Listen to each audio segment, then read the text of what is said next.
crypto boys and ghouls, and welcome to Splinterlands TV. This is Tales from the Cryptmancer, and I'm going to be your host for the next 2 hours, and I am excited today to be able to have a special guest returning to Splinterlands TV in victorious fashion. We have Dwayne Cunningham here joining us tonight for this stream. Dwayne 12/Infidel1258. How's it going? And so good. It's been a great week for a lot of reasons, personal and professional. And yeah, I'm glad to be here and be hanging out and talking Splinterlands. It's been a while. Yeah, awesome. So fantastic to have you on the stream and joining us tonight. I know it's been a minute since we've had a chance to chat. I think generally on Splinterlands. So I'm really looking forward to just sitting down tonight and talking shop. You know, Dwayne, so good to have you on the channel. And I know there's been, I think you've been on some work retreats. And do you want to give us an update on how things are going just personally for you and everything that's going on in the Cunningham family? Mm-hmm. Yeah, there's, oh man, so many good things, some pretty big challenges. Maybe I'll try to distill some of the amazing, some like what I think are really amazing points. This past summer, or this past, like, I guess it's not summer, it feels like summer. Last 3 months, there's been some ups and downs with my girls. I have 2 daughters. My youngest has a seizure condition, and there was about 8 weeks where she was having them every day, and they were the worst she's ever had. And that was really, really difficult to bear, especially at the end. And there's this, like, I share my faith on my channel. As a guy who believes that God exists, I'm like, you know, my little girl's having seizures, and it's like every day, and they're terrifying, and they can't stop them. And I get to a point where at the end of those 8 weeks where I'm like, I'm talking to God in my head. I'm like, oh man, like what's going on? Like I keep praying. I think I'm doing the right things, and here we are. But I felt like right then and there, the sense of like, you know what? In this moment, I'm looking for like answers, like, hey God, where are you? But I'm not looking for her when things are good. And she's 7.5 years old, and the doctor said she wouldn't make it past day 1. And there's been so many beautiful things, and all these things are flooding to my memory. So in that moment, there's just this sense of like, wow, I'm being so ungrateful for the amazing life that I've been given with this little girl who's just a joy.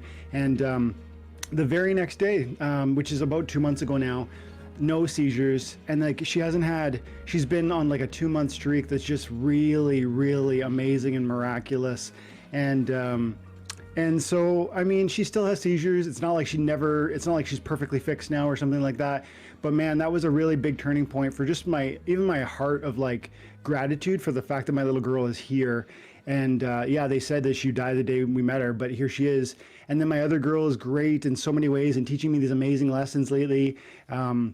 And as another cool point, yesterday we looked at possibly a daughter that we might be adding to our family through adoption. And so just, man, like joy, blessing, so many great things. And of course, Splinterlands, I'm having so much fun still with the daily videos and staying on top of growing the community and stuff. So yeah, man, things are great. I'm a happy man. That's awesome to hear, Dwayne. And, you know, I remember listening to one of your videos recently talking about, you know, just kind of like life philosophy, right? And how, you know, we have to appreciate, you know, every day. And I think it's so very true. And I think you mentioned in the video, you know, that we all, you know, life is struggle, right? Life is not easy. And, you know, I think the saying is, what is it? If things are either good or bad now, just wait, right? Yeah. So, because it's going to change, right? It's gonna get better. It might get worse, but it's always going to change. And yeah, you know, everyone has a different journey, a different struggle in life. And I think what you mentioned in that video is, you know, just appreciate every day and live for every day. Mm-hmm. And it's so true. And when I hear, you know, you talk about your daughters, I think it's so great because, you know, I have a daughter as well, and she just graduated high school yesterday. And I look back and I go, where did the time go? I was like, I couldn't believe it. Wow. It just seems like yesterday, you know, she was an infant in the crib. So it just flies so fast. Just appreciate every day. And yeah, I agree. I definitely think you have the right approach and the right mentality for that. And I'm so glad to hear things are going well. So Yeah, man. Thanks a lot. It's been a fun, and it's been a difficult and yet a really amazing season. It's been cool. Yeah, and I mean, also, just you know, with everything going on, we have our jobs, we have our personal lives, our family lives. I mean, you're still kicking out content. Insane. How do you do it? I think probably like yourself and After Sound, I think are probably the only two Splinterlands content creators that are able to do that feat. Tell us about that. I mean, how do you prepare for that? How do you do that? Yeah. You know what, man? It really is the case that I just truly love this game. And I actually believe that this is a revolutionary technology that's come to video games. The NFT component, the like element of real ownership of the assets, that's new. That's revolutionary. That's transforming video games in front of us. And I think this is a special moment. And I'm so excited to be part of that beginning, because I think it's a beginning of something that's going to grow and grow and grow. I'm speaking generally right now. I mean, beyond Splinterlands. I truly believe that all video games will come to a point, AAA titles will recognize, maybe this is 10 years away, because most, I think most, let's say, intellectuals or like highly respected like CEOs, I don't think they take blockchain seriously. But I think it's coming to a place where at some point in the future you're gonna play like a Call of Duty, you're gonna play an Apex Legends, you're gonna play a Blizzard title of whatever kind you like, and you're gonna find that there's elements of it that are, NFT based, blockchain based. You're gonna own those assets, and right now the game says, the developers are like, wait a second, why would I want you, to own assets within my game? I want to sell you all the assets within the game. But the disconnect that they're missing, and I think Aggie spoke to this on the recent town hall, or someone on the recent town hall said this. It might have been, I think it was Matt when he was interviewed by, oh man, just the other day he was on with Genki Walking Keys. And he said something like, other developers don't recognize the fact that putting power in the player's hands to own these assets is actually this gift to themselves, the developer, because it's like, hey, who likes games that are great? Okay, that's one audience. And then it's two, who likes games that are great that'll give you an opportunity to reward yourself? And that's like a even larger audience. And I think so. It's just that excitement and that confidence that that's where this is going. And I think Splinterlands is a part of that, and to be, here on the front lines. And every day, don't you agree that there's just like, there's new things all the time, man. Like there's new things with every single week we get a town hall. And then there's like I said, NFT Gaming Collectibles has Matt on for like an hour. And it's like, that's like in addition to the 2-hour town hall we get every week. And then, there's stuff from you and there's stuff from Aftersound, and Splinterlands TV is covering it 24 hours a day. And it's like, there's so much to cover and to look at here because of that revolutionary nature. So I guess that's where it comes from. And then it's just, I love it. So I'm going to keep trying, you know what I mean?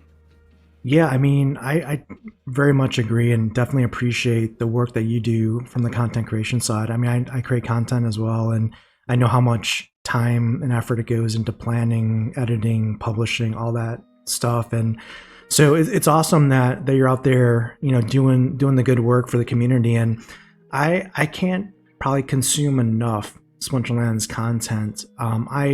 Some people listen to audiobooks, some people listen to music. I mean, I just consume Splinterlands content. I don't know, call me a little crazy, but I love it. I love staying up to date on, what everyone's thought processes, the sentiments, just kind of just staying up to date on Splinterlands. And, it's kind of interesting. And maybe this is another question for you is, in this bear market that we've been in, it's been, a little rough for sure. We've had the salt mines of Mav chat and all that. But I mean, do you think we're at like a capitulation phase? I mean, if we look across even the content community as kind of a signal of where we're at in the bear market, I mean, we've got a number of folks that, like, when like when I started the game, and over the last, let's say between 2021 and 2022, there were a lot of content creators and personalities and community, very prominent community members that have taken a step back in recent days and months from the game, from the content creation. And I look at that and I go, is this capitulation, or is there more to come? I don't know the answer, but I can tell you it feels, with card prices, with the content creation lull a little bit, with people seeming to, in some cases, exit the game. I feel like we're not financial advice, of course, but I feel like we're on our way up. And I say that because of all those signals, but also look what's ahead of us. Here this summer in June and July, we have such significant changes coming to the game. And I believe these are all changes for the better long-term sustainable future of the game.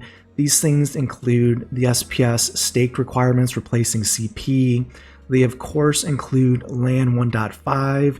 They also include the anti-bot measures in Modern. I think these three, these three things are so fundamentally huge for the game as we know it. And I think when all three of them come into effect and go live, I just wonder what's going to happen. Yeah, absolutely.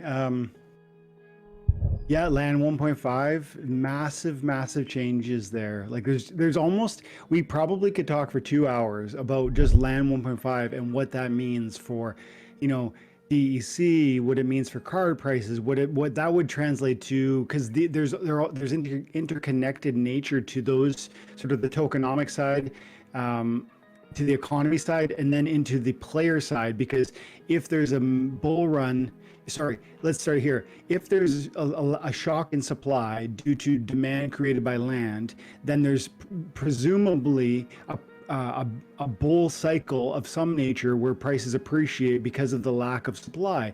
If there's a shock or a spike in pricing, even if it's like, I think critics would want to say that it's going to be short-lived. I think it's going to be, it's going to be substantial. But let's say that probably provokes a player-based growth, because it's like, hey, what are we missing over here? Like, so that's just, I think honestly, that's more than a 2-hour conversation right in and of itself. But then, like you say, the Modern and the anti-bot measures and man, I'm curious about like where that goes, because to me it feels as though, and that's a massive conversation too, because it's like, I think there's conversations around like, how do we do that well, and then if we do that well, does that translate into wild, and what is that, is it like, are there any unintended consequences? I'll talk about that on my channel a fair bit, because I do think there probably are some unintended consequences that come from sort of implementing anti-bot measures. But man, so much excitement around those things, and I can't wait to watch those things unfold. And every day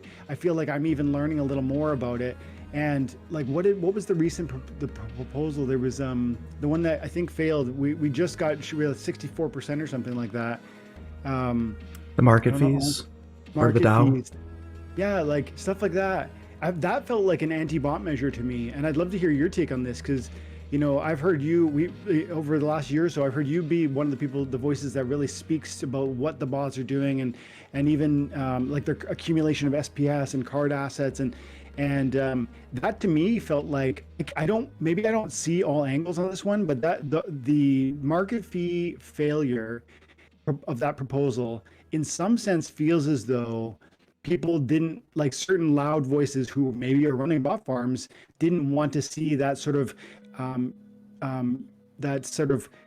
do I say that? There's a way where people list cards for 1% and they just skip the markets. And that proposal was aiming to deter that, or to end that. And even if you did that without a user interface, you would still be paying the 5% fee that would end up in Splinterlands hands. And so it just felt to me like a really logical, like almost an anti-bot measure, and maybe part of a pathway to that end. Had you thought about that? Do you have any thoughts about that?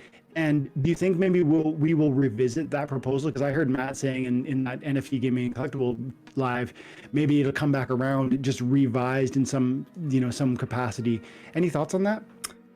Yeah, I mean, I hope it does come back as a revised proposal. I think it could be optimized a little bit better. I have honestly abstained from that vote. I didn't vote one way or the other. I didn't feel, uh, you know, super passionate either way. But I will tell you, I didn't really do a lot of research into that just because things have been really busy for me personally the last week. Yep. But you bring up a really good point. I hadn't really thought about it in that way. I wasn't aware that bot farms were avoiding listing directly through Splinterlands or through like Peak Monsters or any other services. If they were listing directly to the blockchain and avoiding those fees, I would see that as a loophole and could see why they voted it down, because that's, you know, that's significant cost increase. Because remember, they're listing a lot of reward cards at, you know, a penny or sometimes less. So, you know, for every time, you know, that they list something, you know, that adds up, especially on high volume sales and, you know, all that stuff. So yeah, I mean, I'd have to validate that because I honestly haven't looked into that technically. I obviously don't list directly to the blockchain, so I have no idea how that would work or what that process would look like. But if they are circumventing the fees, I don't know if you listened to my my conversation with Siler from Xbot recently, but he had mentioned one of the loopholes potentially for bringing on Cloudflare for modern format is currently the ability for battles to be submitted directly to the blockchain and bypassing the battle API from Splinterlands. And what Siler said is if they close that down and shut that off, then he felt that Cloudflare would be a viable solution to remove bots, private and otherwise.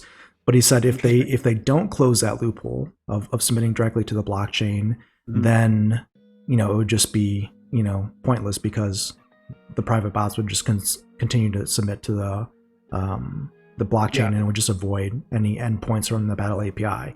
But what was interesting for me when I heard Siler mention that was he said, because I asked him this point blank, I said, well, what are the implications of Splinterlands turning off that essentially workaround or loophole that's really not needed currently? And he said there's nothing that would break the game. There'd be no necessary reason for Splinterlands not to turn it off. Everything would still work as designed. He said the only challenge would be, you know, there might be a fear that the game would be less decentralized, meaning that now there would be single points of failure like web servers and stuff that could be removed, and then you know, the battles would stop submitting if you couldn't submit through the battle API. Which I understood that, and you know, I think, you know, Splinterlands could always re-enable blockchain-based submissions at that point. But the bigger problem is at that point, if Amazon, basically the US takes Amazon offline for us and says you can't use that service, you're restricted. Well, I mean, everyone's screwed at that point because the battle API is down anyways. But going back to the market comment that you made is, you know, if that is the case where this is again something that was legacy, it's not needed and could safely be shut down if it's being abused right now, then I would certainly be for that as well. Yeah, if that does circle back, and Matt was of the opinion that it will, because he was implying that one of the critiques wasn't so much that like, you know, with every one of these proposals, there are dimensions to it that maybe the community grabs onto and dislikes, like an element of it, but not necessarily the whole. And but yeah, definitely, I've got that proposal in front of me, and it talks about how the 1% it increased the 1%. Oh, where is it? Bots can no longer list at a 1% fee, same fee for every user. And what he's saying there is that they, just like you're saying with the battle submissions, they just write. I don't know how one does this, but you like submit directly to the blockchain without the user interface of Splinterlands.com or whatever. And I don't that's so over my head, but I know I've heard about that being a thing for like the longest time. And yeah, I guess like you said with the battle submission, you could just say like, heck, you know, guys, you can't just submit to the blockchain in that way. But then it like you're saying from your guest, you know, that would resolve the one problem, but I guess maybe it raises another of, you know, is this a blockchain game or is this a centralized game where Splinterlands, the company, operates it? And we heard, I don't know if you guys who in the audience did watch that conversation with Yabamat, but he spoke to the eventual aim of Splinterlands. And this goes back to like the revolutionary nature of what we're dealing with here. He goes, like the vision here isn't that Splinterlands would be the pilot of this thing, you know, well into the future. The vision is that like we'll get to a place where Splinterlands is a contractor that the DAO that works for the DAO to create new packs or new, you know, different things in the same way that perhaps, you know, I don't know. I mean, other third parties might step in and do too. And it's like, and you know, in the same way that Splinter Forge has created a game that, you know, utilizes the cards that we might use, that we might own, that are quote unquote Splinterlands assets, you know, in the same way, content can be created by third parties that are essentially just going to be contracts to the DAO, which is us, the SPS holders. And that's so different. And so I love that idea. I'm attracted to that idea. That's part of why I can do content every day. That's that excitement thing I talked about.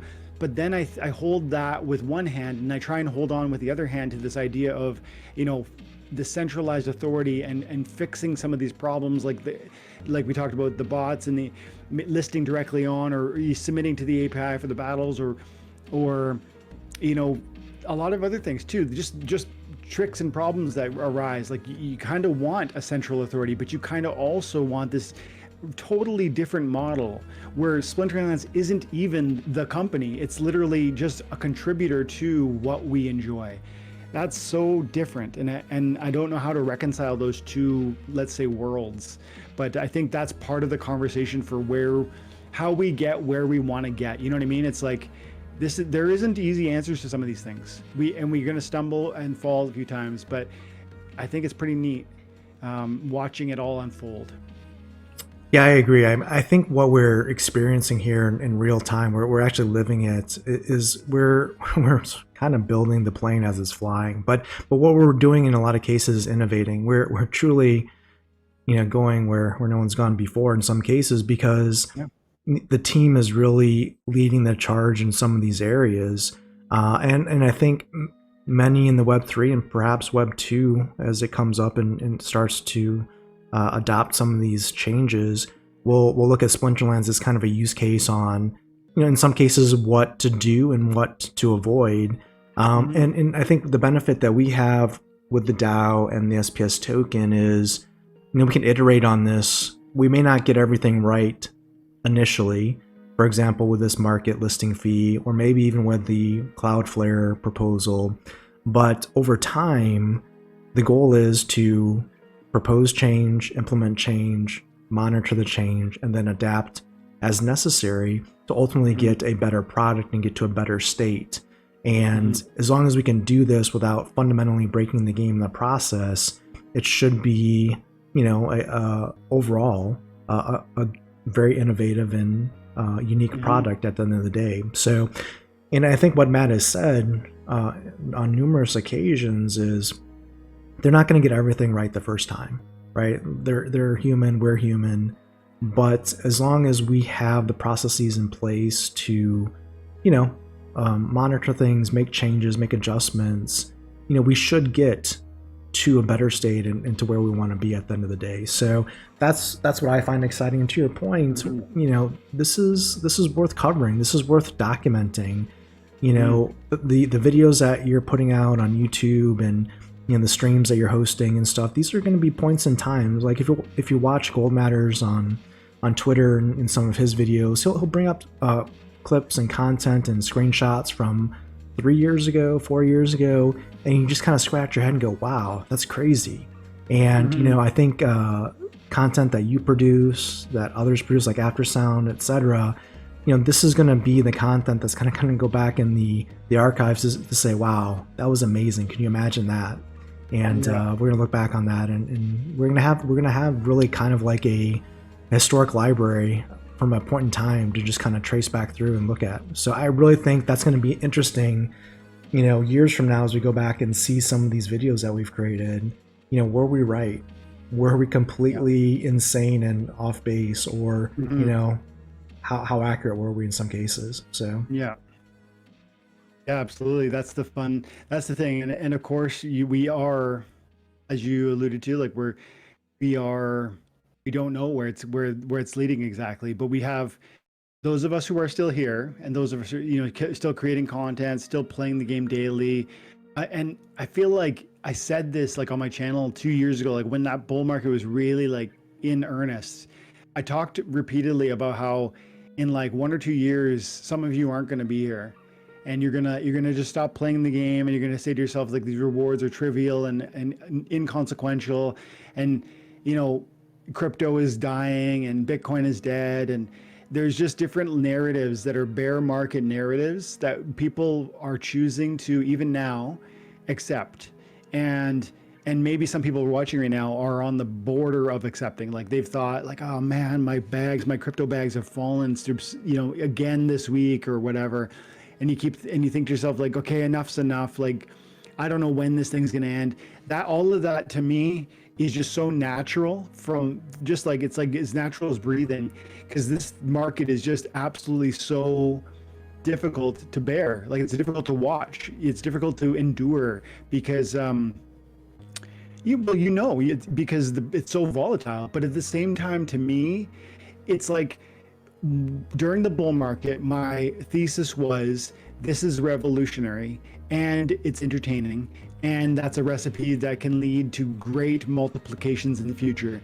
And that thesis is still the same for me, even in the bear market, and maybe even more so because the multipliers are potentially even larger because there's less appetite for buying things up now. So I just feel, I think, almost to circle back to your previous question, and kind of, it feels like this is a special moment because in part because I look around and I do see some of the content creators that have just kind of stopped.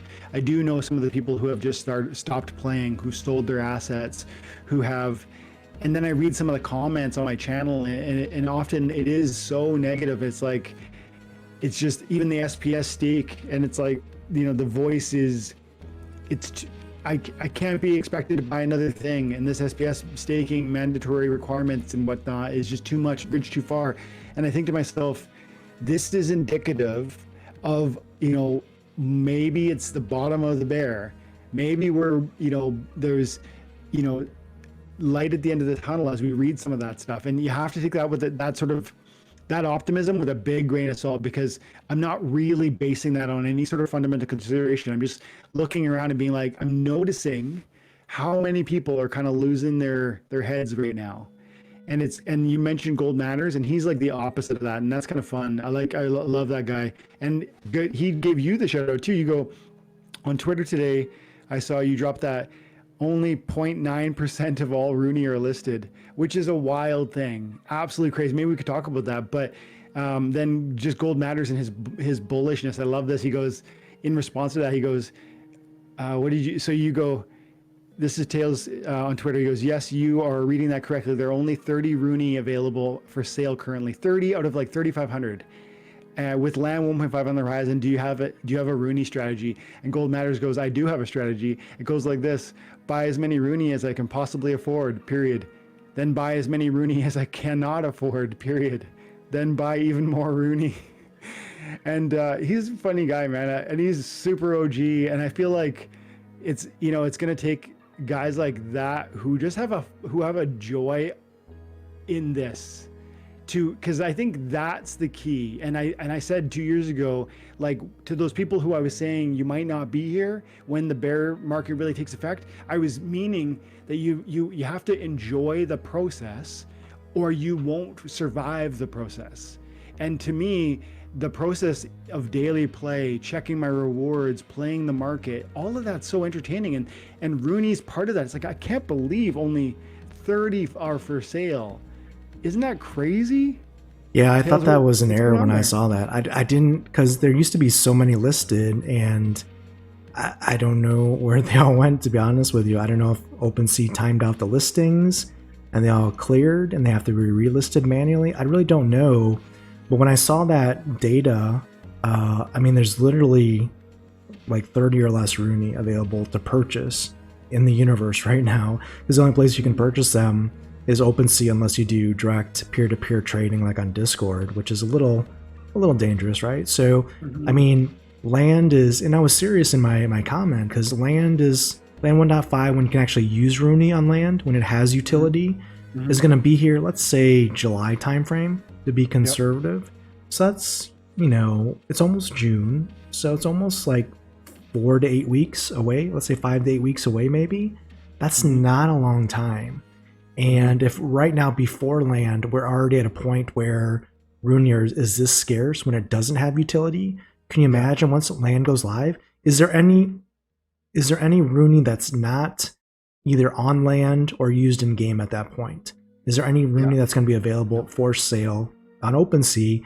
And if so, what are the price of those Rooney going to be at that point in time? When you have 1 or 2 Rooney listed, let's say, I mean, I don't know if it gets that low, but let's say your market depth is that low, what is the floor price for Rooney?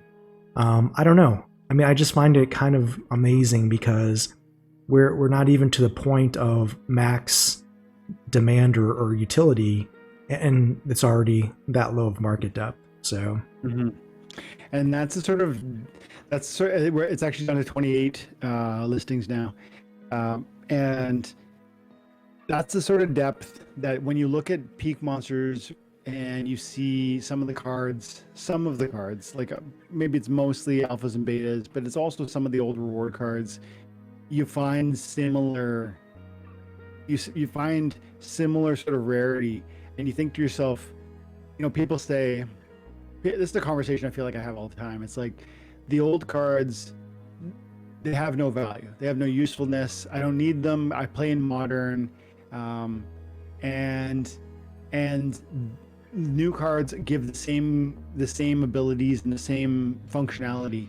And I think that's from a simplified 30,000 foot view, you can articulate that argument and say, and there's some merit to it. Like, Gelatinous Cube can be readily replaced with Bach Jira.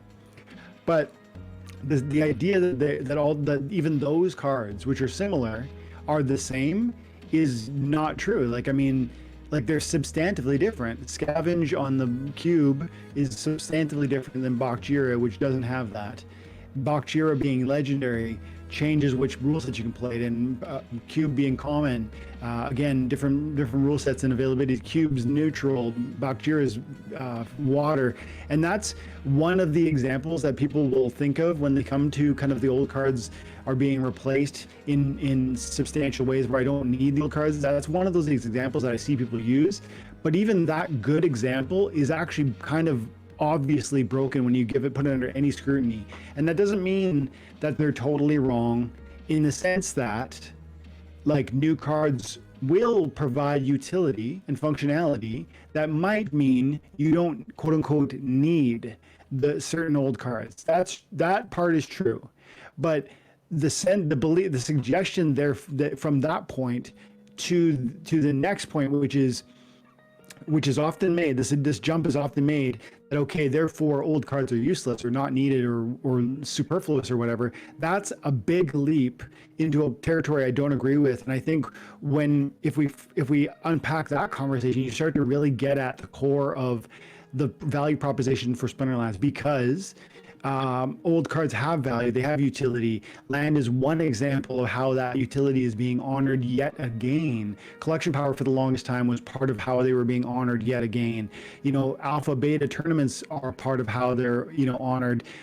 Guild brawl battles that use alphas and betas, and therefore you have that kind of niche fighting opportunity for just you with that deck is one more. So it's just like on and on and on. So it's a bit of a jump from where we were talking about market value, but I think when I start talking market value, I think about these cards and the value proposition and the argument around whether they're inflationary or deflationary. And I've heard people that I respect use the word inflationary because you're getting new sets all the time. And I just reject that, because new sets is not the same as inflationary, because they would have to be a commodity meaning $1 bill is the same as $1 bill, one barrel of oil is the same as another barrel of oil. And with these cards, these NFTs are not like that. Even if in many ways they are similar, they're unique enough that sort of logic in my mind doesn't apply, and therefore I land in a place where I often say these trivial rewards you're receiving for your time and attention are deflationary in nature, because there's a starting supply and we have to consolidate to level up, and that is the recipe and the secret sauce. And I think part of why I think we are going to see new higher highs, and why I've been, I'm playing every day, man. I'm putting extra DCB in to get my extra daily chest and try and get those Soulbounds even higher, because man, they're good. Yeah, I definitely agree, and I can definitely understand your point there about them not being commodities. And I just want to take a look here, see if we can see some data here. I'm on Splinter cards, and I want to see if I can pull up some interesting information. I'm not sure if this will give it to me necessarily. I wanted to see total BCX over time. I know I've reported on this in the past. I'm just trying to remember which card I use or which tool I used to give me that stat. I wonder if it was Monster Market. I'll have to look at that, but I do think, to your point, that I think land is going to see a lot of consolidation and of that deflationary part of the game, especially as we need higher production points for some of these cards, and that's going to naturally, reduce supply for cards that are now out of print. I don't know off the top of my head which site I was using to pull the data, because there's actually historical data I pull for some of my videos that you can see over time what the available BCX looks like. But in either case, I think it's a very good point, and I want to also maybe do a segue into another topic that I don't know if other people have necessarily talked about, that is related to what you just mentioned, and that's the changes to the game coming soon, really, I think, impacting the value of those unique cards, like the difference between Bakjira and Cube, legendary versus common, scavenge versus not. These types of things, on the surface, you're like, whatever, it's a card, just use one or the other and you're good. And that's fine when you have a lot of battles and you have a lot of rating inflation and you don't really care necessarily if your win rate is 52% or 56%, because you're going to get rewards and everything is going to be great.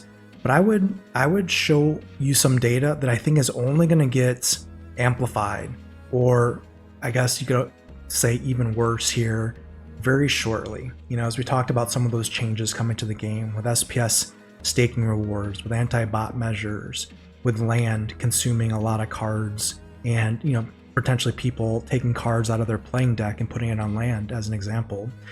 Look at my last battles here. I have actually 2 challenges here at the bottom, which we won't count. But before the stream, I was looking at this, and of these 18 regular ranked battles in Wild, and I think these are all Diamond 1 matches right now, because I can't even right now get and stay in Champion 3, which is pretty sad. But if you look at the rating, my rating is on the left and my opponent's rating is on the right. I'm going to save you, as I'm scrolling through this, I'm going to save you from counting.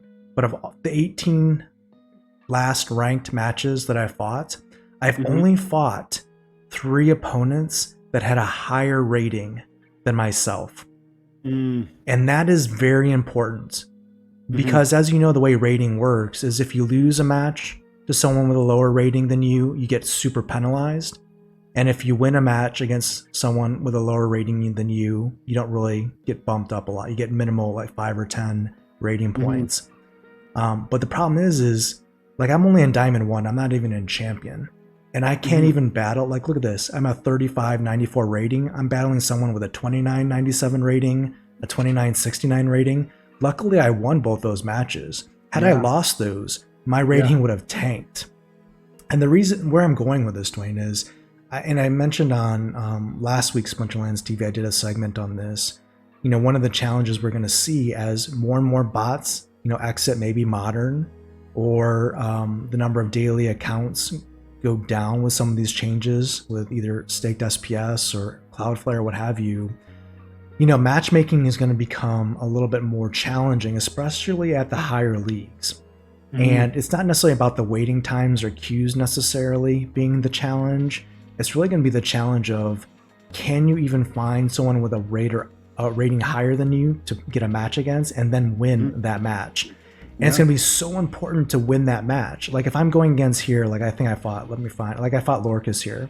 He had a 3768 rating and I won that match and I got 32 rating.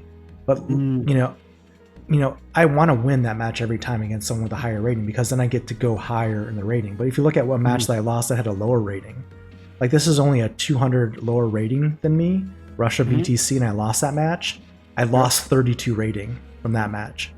So that's a net wash of those two matches.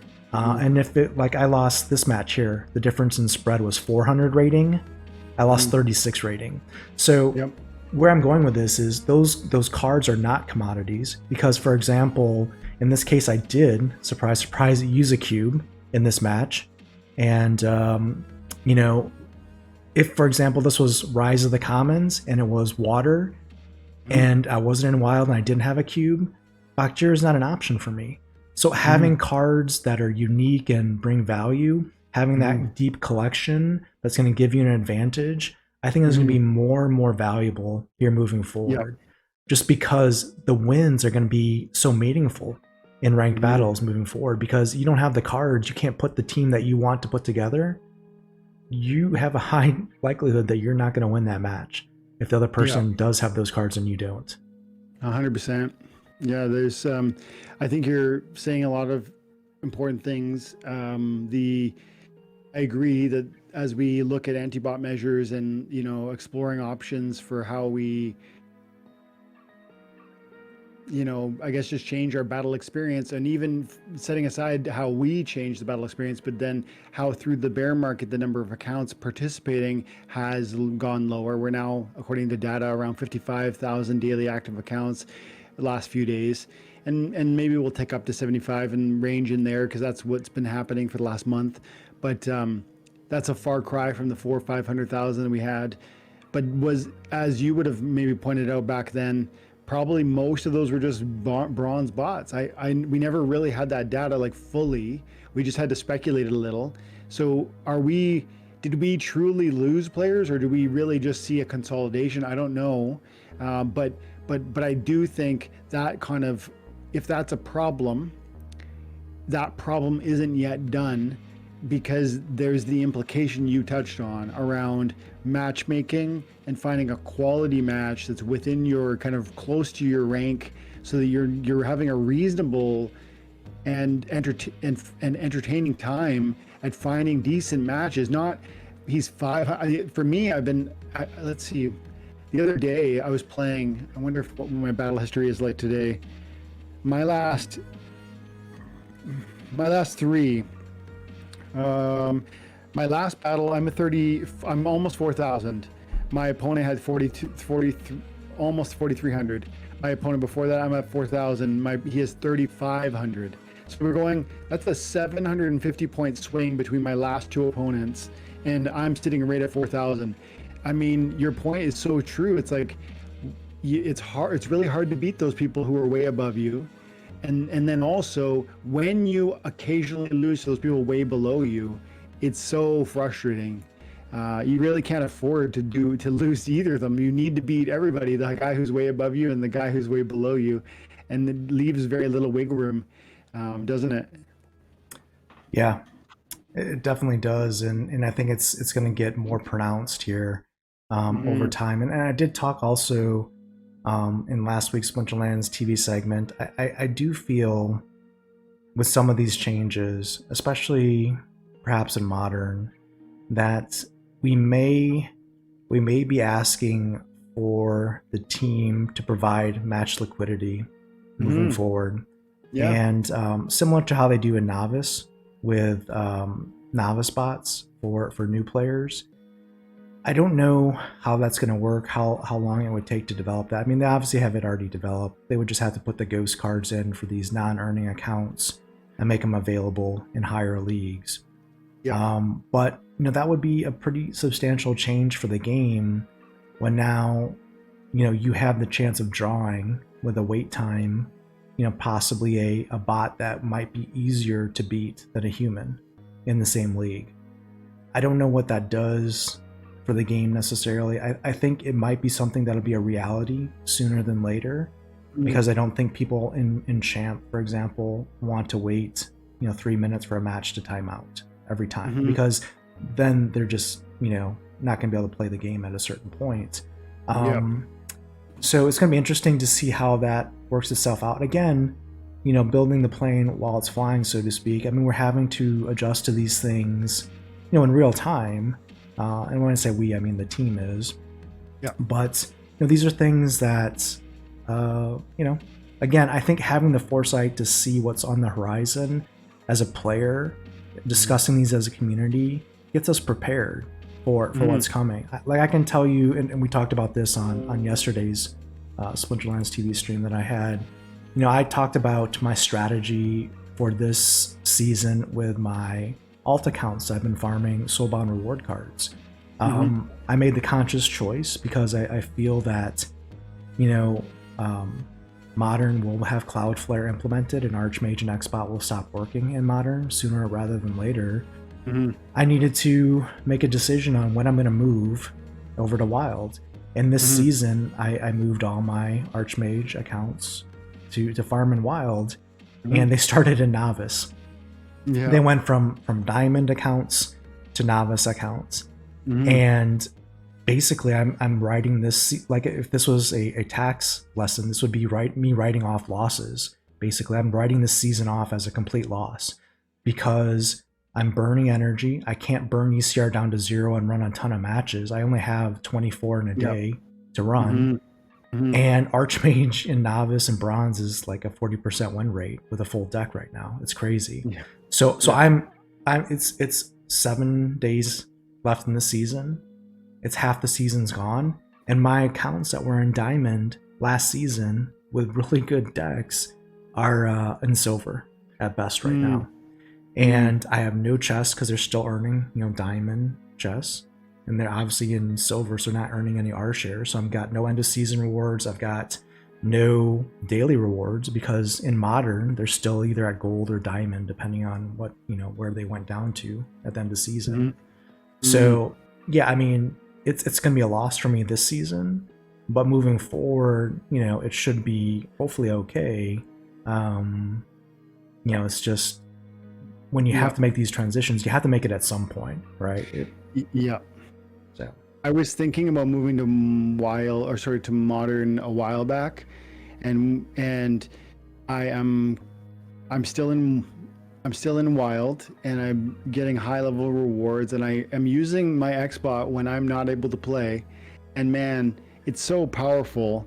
And if we get to a place where it's not eligible for participation or you can't use it anymore, I'll be happy because that'll mean that this game has returned to a place where it's people versus people. But while it's permissible, I just can't see myself like walking away from that opportunity. It just, the amount of time it frees up, and lately that's allowed me to try new things. Like I've been getting into Splinter Forge in part because I watched some of your stuff, like maybe a month or two ago, seeing what you were, how you were buying stuff for your items and stuff for your hero. I don't know if you're still playing it at all, but I'm also that and Golem Overlord, and I'm open to new things, whereas I've never ever done that. Like for 2 years, like Splinterlands all day every day, and that's it. And now it's like, well, what about these other games? Like maybe there's something here that can entertain me and give me a let's say a small opportunity, maybe even like a really small opportunity at something significant in the future. And if I can enjoy myself while hoping to like put that together, like, because sometimes it's just a hope, but if I'm enjoying it, it makes that okay. Like, because I would spend 50 or $100 on a good quality game that I find entertainment in. And then if I could spend 50 or $100 on a game that I find entertainment in that has a small probability of returning something, it becomes this interesting conversation. And so Xbot's opening that door in a sense by I guess affording me more day to work with. But man, if that reset is such a bear too. Like I've got a friend who's trying to put in $3,000 in Splinterlands like right now, and he's fighting out a bronze, and he was reporting the same thing. It's like, man, it's real. Like I can't get out of this thing, but you know, once you're out, like now how they've changed it. The good news is you will never have to go in. You too, right? You won't have to go back. You'll stay above once you get above. Yeah, indeed. And I know Elevates made a comment here in the chat saying that Bulldog took his main account from 100 rating in Xbot to Champ 2, and this is Bulldog's account at 1.5 million CP. So that's with a account that has like every card basically. That's for sure. I think with that, well, I think Xbot is different than Archmage, unfortunately, from a selection perspective in the lower leagues, is what I'm seeing. So that's one difference. The other difference is, you know, I'm not running a 1.5 million deck for these farming accounts. They're probably, they have every card that they need, but they're also, you know, a total of like maybe, you know, 100,000 CP for farming. So they were definitely punching up in modern, versus where in wild, you know, they may not be ideal. But yeah, I mean, it's definitely an interesting comparison. And it's going to be interesting. Again, you know, seeing what we need to do as players to adjust to all these changes. Like like you may think that the game is slow right now. There's not a lot going on, but in reality, right now in this kind of, let's say, calm before the storm, the moves that you're making today are going to dictate how efficient you are in the future. And I say that not only with ranked battle changes or staked SPS changes, but also with land. Like, what are you doing with DEC today? What are you doing with cards today? You know, what are you doing with totems or runia, whatever that happens to be, for your particular situation, your budget, your account. These are times right now where people that are thinking ahead and understanding the bigger picture are going to make moves. And you know, hopefully those moves are smart moves and they pay out. But there's just so many, like you mentioned, when you're talking about creating content and all the different things going on, there's a lot of aspects to this game than just the card game to manage.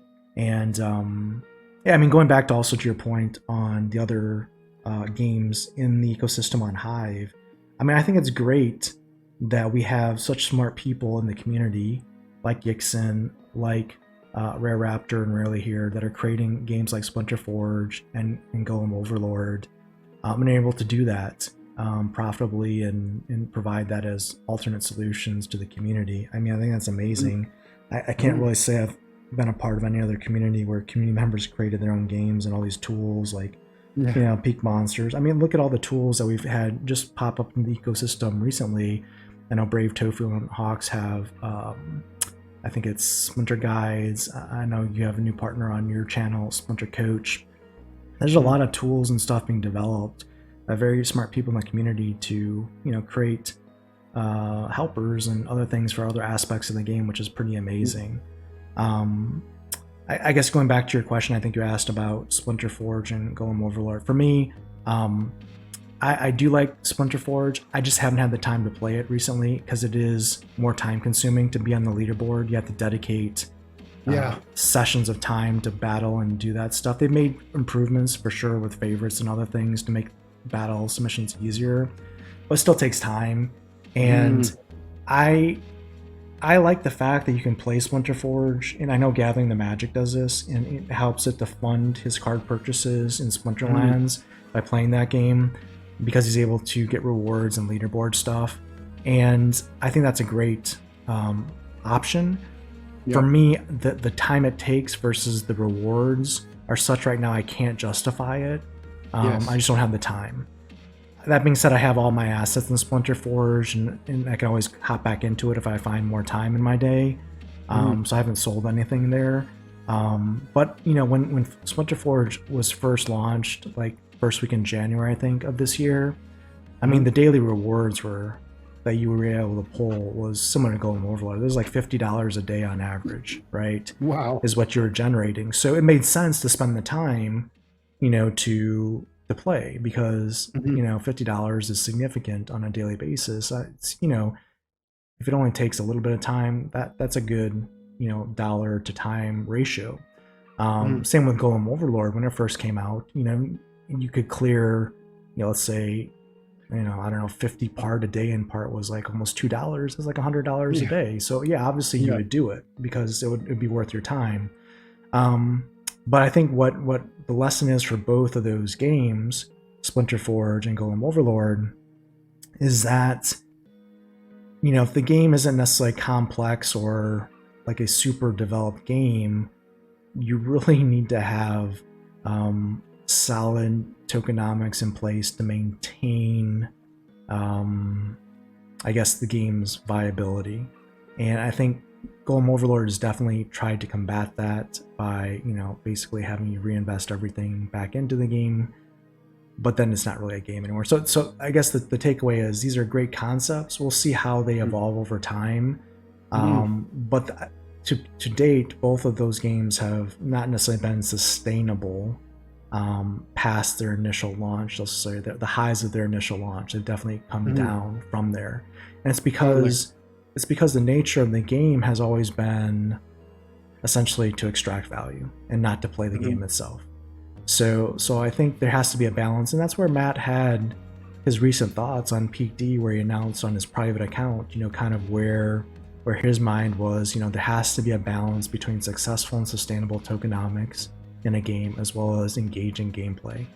You got to have both. It has to be a balance. You can't have, certainly can't just have, tokenomics on one side only. And yeah, really getting to a point where it is truly a synergistic play and earn concept is, I think, where these games need to get to. And we're just not there yet in some cases, right? Yeah, I echo a lot of what you said, but I think there's an interesting conversation to be had around one thing that you said about these games. Splinter Forge used to provide significant daily reward. Maybe it was $50 a day, and the part used to be $2 per part, and you'd get X amount every day, and there was real reason to chase after it, is kind of what I'm hearing. And I miss those on both of it. But I come into it later, and I'm like, well, first of all, coming into it later means that part is cheaper for Golem Overlord. Part is that a currency that you want to acquire so that you can upgrade your things. So in some sense, I can get in cheaper now. And then also the same is probably true. I don't know for sure, but I assume it's probably true for Splinter Forge, because I went through and I spent $100 on Splinter Forge items and some pretty good stuff, for not much money. And so it's maybe the reward opportunity has fallen off since the inception. Probably, I think it's reasonable to say that the cost expectation to start up is also down. And one interesting point that I really want to hear your thoughts on, with both of them, the idea that the rewards were substantive enough to justify the time and attention, but now they're not, makes me think, what if Splinter Forge is thriving in 4 years? What if Golem Overlord is thriving in 4 years? I think that you have to, if it's thriving at that time in the future, as you imagine, like going into the next bull run, and if you imagine it's thriving, I think you have to admit that the rewards you're receiving today, that it seems so inconsequential, would be retroactively increased. And I talk about that on my channel with regards to Splinterlands, because our Soulbound reward cards are, what's the price on them? Nothing. There is no price. You can't transfer them. But one day there will be transferability. And so I'm willing to, with the vision that this is fun today and it has a future for tomorrow, I'm willing to invest the time and attention to accrue these resources, these NFTs, these tokens, whether it's 4GM or part or DC or SPS or even merits, I'm willing to accumulate these things while other people think it's worthless. And that's actually the best time to accumulate them, because on your daily and your weekly grind, when no one else is accumulating it, if you are, you start to set yourself apart from those who don't even hear about it, who have never heard about these games yet, and then who have heard but aren't taking it seriously yet. But then if there's ever a bull run that involves these games, and maybe that's a big if, and maybe we should sit on that for a minute. I'll invite you to respond here. But you know, if they're involved in that future bull market, then I think, you know, it's not really accurate to look at the Forgium price today and be like, oh man, it's not worth it. It's more like, if you think it's fun and if it has a future, what could the Forgium price be? And the same with Golem Overlord, and even the same with Splinterlands. What do you think about that? And what do you think about that? Yeah, I think it's highly speculative, honestly, Dwayne. My personal opinion is, so I have not covered Splinterforge on my channel recently, just because, well, I mean, it's had some challenges, and I never covered Golem Overlord on my channel just because of some of the lessons I learned from Splinterforge. So going back to, before I answer that question that you just asked, going back to one of your other statements, I mean, you're definitely getting a discount on items and stuff in Splinterforge from an asset perspective versus the peak. Same thing with Golem Overlord, how you're able to get part, obviously definitely cheaper. And there's a reason for that. Like, Forgium used to be, you know, at peg. Like, I remember the day that I was selling Forgium at 83 Splintoshis. It was higher than DEC at the time. Right. Now it's down to 19 Splintoshis. So by the nature of that, you should be able to buy things in Splinterforge for basically 75% off or more from the highs from a couple months ago, because the token's worth considerably less. So you would not expect to pay the same prices, you know, at that time. Same thing with Golem Overlord. So yes, you can definitely play the games, you know, accumulate part, accumulate Forgium, and hope for the best. But remember, it could turn out to be Rising Star. Look at Starbits here. Starbits has this price because it can't even go to the 0.00000 that it is, because it's basically imploded, and it's got a total of $571 in volume on 2.7 million tokens. I don't even know what that volume is, but basically it's worthless. So that's the risk that you run with games here, is that you could still be playing and earning Starbits today, and maybe it's worth your time if Starbits ever recovers, but you just have to recognize the risk here. You know, these are like worse than penny stocks from a risk perspective in reality, and those are penny stocks are very risky, because you just never know if it's going to go to zero the next day or tomorrow. So as long as you're okay with whatever you put in here going to zero, like basically burning it, lighting it on fire, then you're golden. But if you go in with it like thinking that, hey, this is going to go up, it's got, you know, it's a you know, 100% chance that I'm going to do better over time, there's no track history here. You know, rarely Raptor, Yixin, they could get hit by a bus and the game is gone the next day. Obviously, we would never wish that on anyone. Hopefully that never happens, but it's possible. You just have no recourse. And as long as you go in with that mentality to say that there's not really a business here, a self-sustaining chain, or there's no history here, yeah, it's fine. Have at it, have fun, stack the tokens. Hopefully it goes up. Hopefully you make a lot of money, but you know, there's a good chance that the time you're spending is just, you know, possibly wasted. So as long as you know that, that's the thing. And I just, you know, from my perspective, the reason why I haven't covered it on my channel is until something fundamentally changes, for example, with Golem Overlord, where they bring NFTs, where they bring new game modes, where they do something innovative, I just don't see in its current state that it's sustainable. And I don't want to, you know, basically, you know, put that out into my audience to say this is something you should consider, just because I don't know if that's responsible on my part. Cool. I've just been a little, I guess, cautious. Yeah, I hear you. I agree with most of what you say, but I think when you say things like, it's like you alluded to, you need to understand that you might just be burning the money is in some sense true, and yet in another sense missing what my main point is, which is that it's not just some, it's not, and you'd likened it to penny stocks and how penny stocks are so unlikely. And, you know, and in penny stocks, people often liken those to gambling. So, you know, you might wrap that analogy into it as well. And I just say, look, you know, the question is, with all of these things and Splinterlands 2, is it fun and does it have a future? And you need to decide that for yourself on every game that you put even $1 into. Like, I mean, forget about NFTs and blockchain-based video games.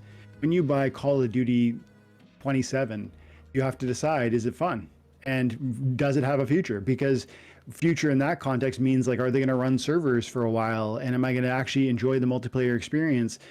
Or is it going to die? And with something like a Call of Duty or like a AAA title, you get some of that security that you're alluding to when you talk.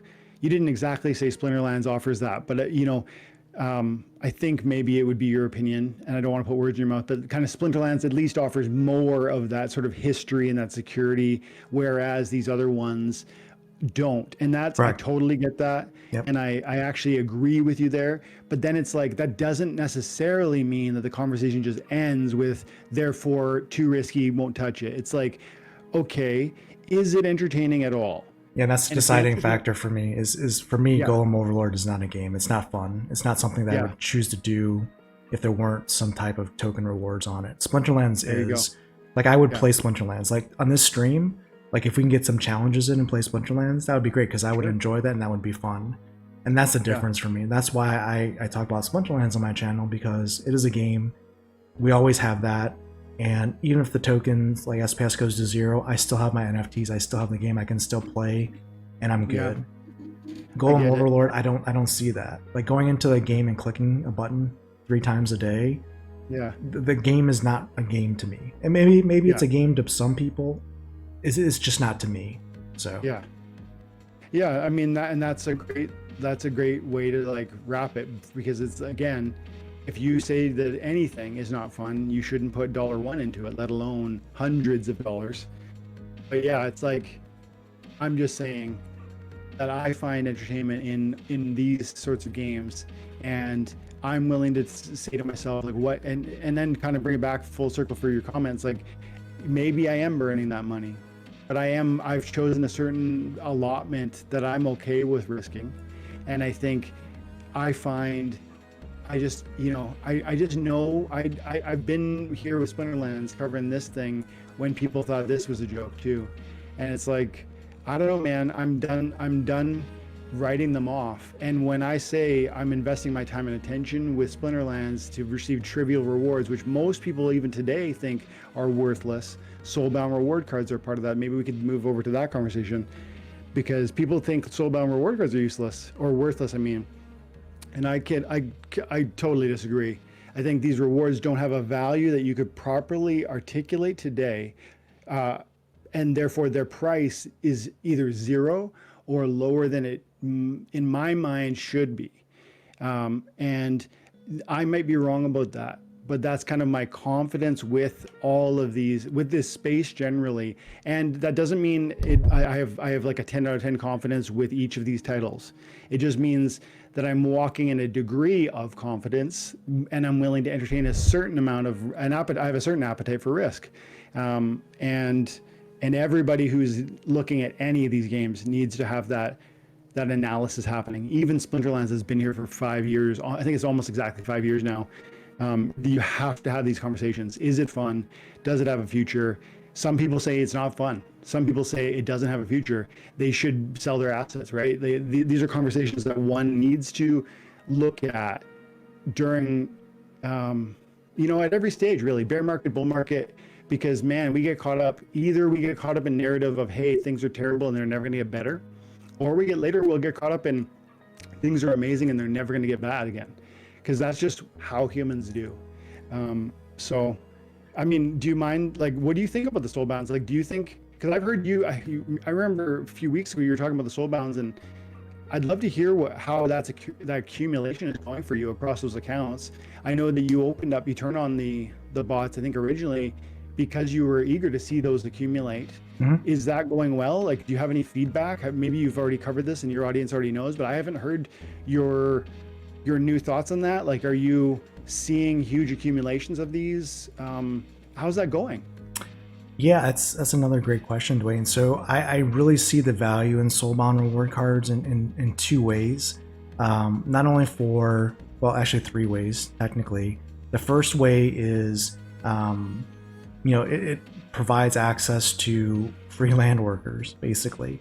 And some of those land workers are huge value. Like if you pull a gold foil legendary, like a multiple, like a 2 or 3 drop of a gold foil legendary in a daily chest. Yeah. I mean, take a look at this. This is crazy. Let's just look at a gold foil legendary. The lowest price one is Zyvax Vool. $45 is the high bid, right? Yeah. So if I pulled a 2 drop or a 3 drop on a gold foil Soulbound card, I'm valuing that drop today at $45 a BCX, because that's what I'd have to pay for a Zyvax Vool or a Heartclaw to get the same production point value on land. So immediately for me, land has immediate value because I don't have enough cards for land. And Matt has said that Soulbound reward cards right now are going to be able to work land. So unless that changes, anything that I pull on alt accounts or my main account, those are valuable land workers, and that has true value for me today. Secondly, I mean, some of these Soulbound reward cards, and I know I've got a battle here of King Arena that I got to get through, but some of these Soulbound reward cards are fantastic. The Martyr cards are great. Cards like Iziar and Light. I mean, there's just so many cards that are meta. And then the summoners are I've talked about how valuable the summoners are, being the ability to bring in gladiators to ranked battles. So I think from a winning perspective, being able to use those Soulbound summoners and some of these meta cards are just going to help me win battles. So I want the cards from that perspective. And the third perspective is eventually if I can unlock them and resell them, if I have a full deck and I have extras, fantastic, then it's even more value. So the way I approach Soulbound reward cards, and I mentioned this in my videos, is I'm farming or trying to farm as many as I can, as quickly as I can, because I don't necessarily think they have a ton of value present day other than for land, but I'm in this for the long haul and I see the value they have over a long time horizon. And I think for that reason alone, I'm like, these are gold. Like, I don't want necessarily SPS. I know SPS is more valuable now than ever. I don't necessarily want potions or merits. I want Soulbound reward cards. Like if I had a daily chest or an end of season chest where I got 100% drops in Soulbound reward cards, I'd be jumping for joy, because that is where me, as a long-term vision, of Splinterlands, that's where I see the value. And yes, I mean, it's valueless to me now for the most part, but I'm not here to sell those cards today. I'm here to look at the future and what they're going to provide the value in the future. Yeah. So that's why I think Soulbound reward cards are so valuable. That's why I am trying to farm them up. I will say that my farming has slowed down significantly. Well, because of moving to wild this season, it's pretty much come to a halt. But in general, I did a video on the drop rates. The team has said the drop rates are at, the published 33%. My data shows it's probably realistically down to 25 to 26% drop rate. So I don't know how to prove that necessarily, but I think that's where it's really at right now, based on the data that I've collected from my 7 accounts, and it's slowed down. But as a player, that's not great for me as Tails, as an individual player. For the game of Splinterlands and for the long-term sustainability of the game, I think it's a smart move. And if you've seen my videos on this topic on Soulbound reward cards, I really think it provides kind of an existential threat to the game in some degrees, based on the print rates that it was going through and the summoners that it provided, things like bot farms. They're slowing that down, which is good, I think, for the game, but it's still quite high. And if you do some of the comparisons, and we've talked about it here on Splinterlands TV and on my channel, the print rates were roughly about the same equivalency of commons from the old Chaos Legion reward cards. The difference is the number of commons for those print rates were like half what's actually available in the Soulbound reward card deck, because there's just so many more cards. So it's actually a little bit deceptive, and it's still quite high. So as a player, I want to get as many as I can. From a game perspective, I hope they continue to even slow it down even more, honestly. So I wonder, I did notice you covered that and said, it looks like they haven't said that they have slowed it down, but it does seem like they have slowed it down. And I don't think you're the only one who's kind of put that out there. I wonder, would they, I have a hard time buying that they would, I think of that as deception. Maybe it's too much of a simplification to put it that way. But I would imagine, I would consider it as a form of deception if they were not essentially changing, we missed it, we're changing the print rates, and here's why. And I feel like they're so honest. I would be really surprised if they were just outright deceiving us in that respect. I wonder if it's just not enough anecdotal data, but I also take very seriously you and your, I think I maybe heard it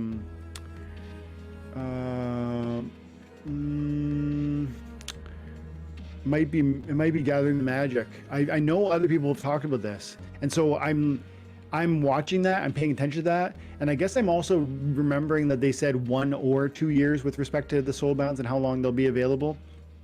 And I think that, to me, is the way that he's going to really gate this. Like, if it starts getting to a place where, there's far too many, I think that's the shut-off valve. Like, hey, this is a problem. We can't have, I don't even know what number is too much, but there is a number that's too much, and we want to make sure that we're less than that. But I wonder, do you think, like, is it possible, like, do you feel confident that they have stopped that or changed that? Or is it just that maybe the data is just like, you need to be bared out over a few more weeks, seasons and months? Like, what's your take on that? Well, so we did get confirmation that they did reduce the rates. I think it was April 1st of April. So if you watch my video, Investigator confirmed to me in Discord and allowed me to share that they did put a hotfix in that reduced the rates that they were dropping Soulbound reward cards to the originally published rate of 33%. So apparently, when Soulbound rewards came out in February, for a period of 2 months, they were dropping at a higher than anticipated rate, and so they hotfixed that. So that went into effect in I think it was the first week in April, if you watch the video. But my feeling, and it hasn't been confirmed by the team, my feeling is 33% is not the effective drop rate. I feel, based on what I'm seeing from data, is that it's around 25 to 26% based on the data I've collected. Now, again, I only have 7 accounts, so it's not like I'm running thousands of accounts and I can aggregate the data and say for sure that's the number, but that's what I'm seeing. Now, it might just be some bad RNG and really the drop rate is truly 33%, but it has been confirmed that on April, I think it was the first week in April, around that time frame, that they did reduce it down to at least 33% because it was higher than that. That's really helpful. I didn't actually know that. So does that sound, am I understanding it correctly when you say that was like an error in how big it was happening, or was that like hey, it's not an error exactly, but we're recognizing that they're being printed too quickly. Maybe it's the same effective difference whether it's one or the other, but one, we wrote the code wrong for it, and two, we just did, with these cards in particular, we want them to come out slower than that. What is it, 1 or 2 there? Do you know? So it's at least 1. So they had planned, so the paper that was published by Matt with the drop rates had designated 33% as the drop rate for a card by league level. And apparently the actual emissions on the blockchain through the drop rate formula, whatever they were using, was actually higher than that for the first 2 months. So that's what they brought in to check. Now, Gotcha. is the team's feeling that it needs to be reined in more, or that drop rate is still too high? I don't know. I know Matt, I think, had alluded to on last week's town hall that he believes that the top accounts should have max Soulbound sets in 6 months, which is if we started in February, it should be around August timeframe that the sets will be maxed for the top players playing at like Champ 1 and maybe Burning Energy. So, you know, that's obviously well in advance of the 1 or 2 year time frame for the set. The challenge that they have is that's the top, let's say 1% that's going to get that in August. You know, many players are not anywhere close to having a max set for their league level that they're playing at. So, you know, how long do they keep the current set in place? Again, the problem with Soulbound reward cards, and what I've mentioned in previous videos, is once you go down the Soulbound reward card path, you can't really put that genie back in the bottle. So even if they were to move to a different set or new cards, you're still going to have the same problem with emissions, and really the genie in the bottle that you can't put back is just the summoners, because reward card summoners, a complete set of reward card summoners, I think was a mistake. I don't think it should have happened, and I don't think you can fix that. And that's a pretty big thing, I think. I see your point from the perspective of like it opens a door to bots being able to have access to the game and the reward pool without, like, they have a full set of cards theoretically, and without, you know, contributing maybe anything. Yeah, I mean, I don't know how you have to weigh that against, like, that obviously. So like almost at the core of that conversation is like, we want this game to be rewarding but not too rewarding, because that's like, we want human players to be desirous of the rewards available, but like as you alluded to in these other games, the mechanics and the economy has to be such that it's sustainable. And then simultaneously, as you wrestle in that territory of finding that healthy balance, you then add the kind of trickiness of bots and how they might exploit or take advantage of the reward system through that multiple account system. And I think transferability is like supposed to initially add to that or speak into that, but then you're right. I mean, in some sense, they don't ever have to make it transferable. I don't know how do you have any vision for what Soulbounds could be like that would be essentially, you said existential threat, that Soulbounds could be possible, or that even rewards could be possible without being that quote unquote existential threat, from that angle of bots essentially reaching a full deck that they can extract and never give back. Do you have any vision of what that might look like? Yeah, I mean, Soulbound reward cards in concept just pushes the can down the road. I mean, they're really the difference between a Soulbound reward card and the previous Chaos Legion reward set, assuming they can be unlocked, just, you know, provides an extra barrier or gate to resale and basically affects resale value. What the issue, I think, is that really was created by Soulbound reward cards, which, going back, the whole reason Soulbound reward cards exist is because of the bots and their ability to print and farm and extract value from Chaos Legion reward cards. But the issue is that now with the summoners, having a complete set of summoners available for the bot farms, to your point, is now, you know, since February, if bot farms wanted to take advantage of it, or players creating alts, they can create self-sufficient accounts that can farm with those summoners and those Soulbound reward cards and gladiators, which we've done videos on, talking about how you can have a completely Soulbound account and still win in bronze and silver, etc., and higher with just those cards. And what it does is it creates many avenues for infinite SPS printing moving forward. Now, it's proven that you can actually rent today a champion level deck and farm Soulbound reward cards, and it'll pay for itself. So if bot farms wanted to, they could be farming Soulbound reward cards at a high capacity and having it essentially pay for itself. So again, you're not paying anything in just to get Soulbound reward cards, and you're getting the ability to extract forever. And as Icy Flow would certainly like to hear me say forevermore. And the reason for that is, remember the challenge in 2021 was the ghost cards or the starter cards, and that for $10, a bot could spin up an account and print infinitely DEC and reward cards. And the team has said that is a loophole. We never want to see that again, and we got to get rid of the ghost and starter card piece. And that's why they put in the penalties and basically not allowing you to earn with 100% ghost cards.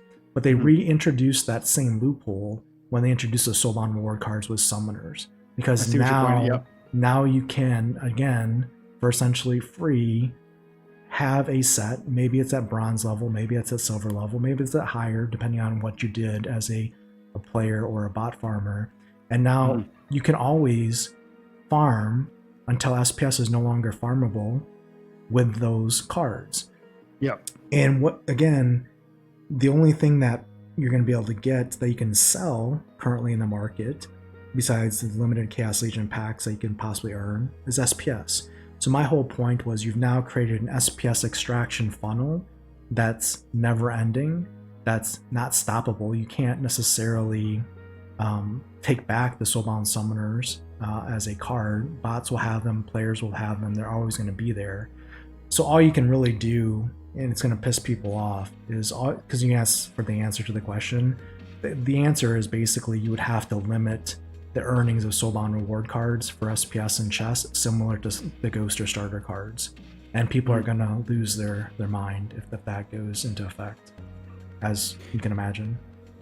Yeah, I mean, I guess there's also understanding, first of all, that SPS, how many years we got? 4 more years of SPS, or 4.5 years or something like that. And then there's also the league differentials. I guess these new Soulbounds will be part of Modern for a while, but that speaks into the conversation of the stretch or the utility of those cards, as not saying you're wrong, because it is a full set of summoners, it is a full set of cards, it is technically a path to extraction without any sort of contribution to the system, apart from matchmaking and kind of big whoop, but I have a hard time swallowing that those are going to be, especially as you see the growth of the other reward card pool and the growth of Rebellion and whatever mini sets come in. When those are in the wild, they're going to be part of a story, of course, and you might solely run those Soulbound reward cards, but I mean, the win rate's not going to be comparable to something like you alluded to, like we talked about earlier with Bulldog moving in, turning on Xbot, started at 100 and he's in champion a few days later with that 1.5 million power. I mean, I don't know. I mean, I'm not sure I'm saying that it's going to be okay, because there's other cards that essentially dilute the powerfulness or utility of those Soulbounds. But I wonder, there has to be some connection there, because there has to be a dilution of the economy and the card access and the utility of any one set. Even Untamed, which is powerful, really powerful, ends up becoming, less powerful, even just in the face of Chaos Legion. And so then, is that part of the answer? Maybe part of an answer, a multifaceted answer to what you're talking about being a significant problem. I think so. Again, I don't know if that resolves the entire bigger issue. I think you're right. You're pointing towards something that's important. Yeah, and I'll just clarify. Again, I don't think it's, at this point, a game-breaking issue based on scale. I think it's a loophole that's going to always exist, and there's always going to be a certain level of extraction based on that. Isn't anything that breaks the game? Probably not, and it's because our daily active users are down to 55,000. It's not at above 400,000 like it was during the Ghost starter card era, right? So the level of the scale of bot farms that are probably taking advantage of this today is much smaller than in the past. So while it is a technical loophole, it's probably not something that a huge amount of people are exploiting, basically. So let's just say of that 55,000, let's just as an example say 25 to 30,000 are bots. I mean, that's really the impact on the economy in the future, is that 25 to 30,000 accounts maybe farming at bronze and silver at a reduced win rate. Is that gonna, destroy the game? No, I mean, the extraction is, from an SPS perspective is what it is. It's, it's there, but it's, not gonna be horrible. It's just gonna exist, and it's gonna be something that the economy is gonna have to absorb. And the only reason I bring it up is because what that does is it takes profits and asset value away from you and I as players for the rest of the game. But, if it's on a scale where, you and I probably aren't going to necessarily feel it in the grand scheme of things, like if Splinterlands is hugely successful, maybe at the end of the day, that value that's extracted maybe, takes our card values down maybe $1 or $2 per card or whatever. And if the cards are worth, $10 each or whatever on average, then who cares, right? It's fine. It's just something that I only identify with as a game mechanic issue, because it is an issue. Whether it's an issue at scale or not is the bigger question. And I don't think it's necessarily one that's scaling, because we've continued to see the bots and the numbers decrease over time, which tells me that other changes that the team has been implementing have been working from that perspective. So I guess, like I said, I just want to identify it and call it out because I do see it as a technical game mechanic issue or loophole. It's just not maybe one that destroys the game. It's just one that we're going to have to live with. Yeah. And to me, the way that I look at stuff like this is like, essentially, it's a conversation. It's an important conversation around the second pillar of what I always look at: is the game fun and does it have a future? It's a pillar. It's a part of that conversation of future of Splinterlands, because you're talking about sustainability of the economy. You're talking about, is there a substantive exploit that's present that might be game breaking? And I think you just said you don't feel that's where it's at right now, but that's a conversation that one is always having when they're holding significant assets. I'm holding $50,000, maybe $60,000 worth of assets in a video game called Splinterlands, and it's foolish not to have ongoing, I guess, a new analysis for your own sake about whether that is still prudent or not. And as new packs are released, and as player bases change, and as anti-bot measures are implemented, and as LAN 1.5 launches, like these massive changes we're talking about coming to the game, it's just prudent to like kind of check in and see how we feel about that. But I take that. I take a conversation like that and what the bots could do and are doing, and you've pointed out they already have SPS stake enough to to support even in the face of the SPS staking requirements, and all. I take all of that and then I say, okay, but I'm having fun and I still think it has a future. And yes, those are some questions and I want to keep my eye on them. But here we go. We're gonna. This is still risky. This is not your AAA title game that's just so accepted and renowned and everyone plays it. This is still, 55,000 daily active accounts, and like you just said, maybe 15 or 20,000 human players playing this thing. And that's not necessarily 15 or 20,000. Maybe it's 15 or 20,000 accounts run by human players. I don't know. I don't know how many humans are playing it. But it's not millions and millions. And so there's tons of risk in Splinterlands even now.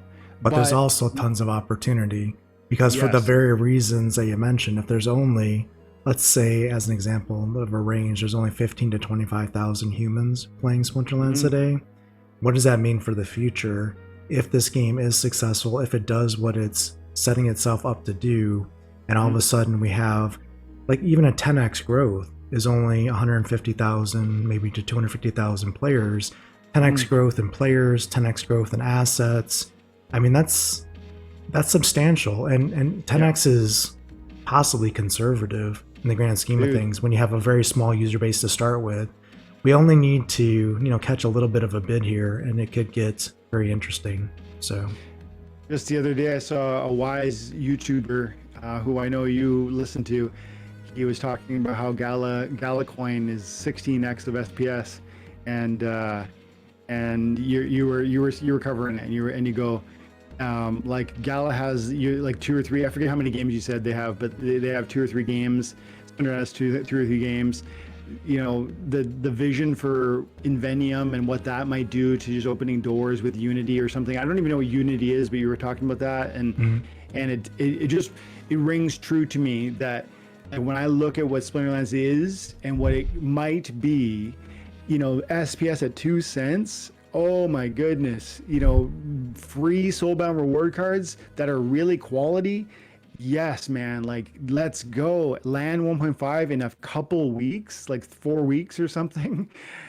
Oh man, Tails, this is so exciting. And yet there's salt everywhere, man. There's frustration and disappointment and anger in the Discord, in the Mav chat, in the comment section. It's like, I don't know. That's okay. I'm just gonna keep my head down. I'm gonna keep doing what been doing for years. And in the next bull market, I'm gonna be making videos that will speak to a retroactive raise that's going to transform my account value. Because if I'm right that this game's fun and it will have a future, that means the next bull market is going to multiply the asset valuations that are currently on the books for my assets. As you pointed out in that video, those 2 cent, that was your video, right? I'm not wrong, but you did that on YouTube recently, talking about SPS versus Gala. Yeah, I mean, man, like the future looks bright. And if there was anything like that, 16x, and you pointed out Gala had been at the 74 cents or something. I mean, the multipliers that are available, if this is what we think it is, are so shocking. And that's why guys like me and guys like you, every day we're in here and, significant chips on the table, right? Yeah, and I think everyone here in the audience here on Splinterlands TV is here for the same reason, and it's why I always try and conclude my videos with the phrase "keep stacking those stats," because it's really what it's about: is growing your assets incrementally over time, getting that that pay raise in the future, essentially for your time and attention. And we're going back to circling all this back to our beginning conversation. We're literally weeks away from SPS having finally utility, in-game utility, that people are going to want to hold and not sell SPS moving forward. We're going to have huge DEC sinks. We're going to have huge card staking sinks. We're going to have liquidity issues possibly in the rental market and the sales market for cards. These are all things that are coming to the game that really are going to be defining moments. And I don't think really people understand what some of these things mean. These are like SPS player staking or SPS staking requirements, land. These are all things that we've been talking about for literally years. And it's just, we're on the precipice of having these things given to us. And people are in the salt mines just going nuts on Mav chat. I don't get it. Just be patient. We're almost there. Let's see what we see in just a few short weeks, and then if we need to be salty, we can be salty. But look, the team may not get everything right tuning for land 1.5 to start. That's fine. They'll adjust it just like they did Soulbound reward cards, whatever. It'll be good. The point is, these are game mechanics that are unique to Splinterlands that don't exist anywhere else in any Web3 or Web2 game that I'm aware of. That's why I'm here for this. And we're going to see it happen very shortly. And I think it's going to be exciting. Absolutely. Yeah. And oh man, the land, it's like the card sync, the DEC, the potential for DEC sync. If anything like full utility across, if anything like full exhaustion of card application happens. Like, and I'll admit, I don't expect all lands to be activated with cards. I don't think that's realistic. But even man, like if many of them do, let alone like half of them or something. I mean, the implications are huge, because I think you covered it months ago. You're talking about like it would eat up all of the common cards. Like if you just mathematically were like common 400 BCX and you look at like 150,000 times 5, and now they're not all going to be common. Some will be common, some will be rare, epic, legendary, etc. But just it's gonna soak up a substantial amount of possible resources that would find their way to the rental market, would find their way to the rank battle experience, to the tournaments, to the guild brawl experience, and it's going to transform. I think it's going to transform the sort of the battle arena experience, where you're now, if you're not losing substantial cards to that land battle, you might for a season or a time find that you end up winning more, because some of your competitors can no longer access some of those cards that they were constantly beating you with before land launched, because they're personally farming, or because the person who owned that card and was renting to them is farming with it. And I think that it will be a felt experience in Splinterlands, even if half of the sort of plots start getting activated.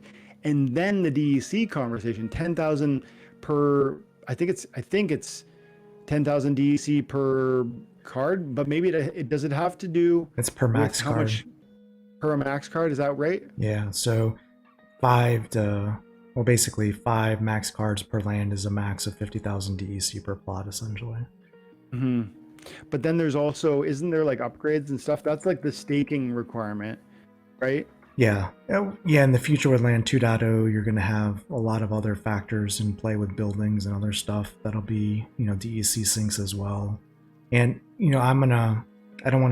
I guess I can tease this a little bit. So I've just been really super busy, but probably on Monday or Tuesday, I'll be releasing a video that's just going to probably blow your mind as it pertains to land. So be on the lookout for that, because, I like numbers, and I've definitely come across some interesting data when it comes to land. Nice. That I'll be sharing here shortly. Nice. I'll definitely be looking for that one. I don't think there's enough cards. Birds, Bees, and Trees has a comment. He goes, I don't think there's enough cards for all land, is there? But there could be eventually, I guess, right? Well, the first quick answer is yes, there could be enough right now if you just put like 1 BCX on all of your slots. But presumably you don't want to do that, because you want to maximize the return that you're going to get out of your plot of land. And while some people won't be able to fully saturate their plots of land because they simply don't have the resources to do so, those who do will. And so yes, there's enough cards for land, but then when you start assuming, legendary max levels are being used, or even max level commons are being used, you start to see a lot of BCX finding their way out of the market. Yeah, and to answer Birds and Bees' second question, the difference or advantage to using like a gold foil legendary or an alpha legendary on land is just efficiency and production.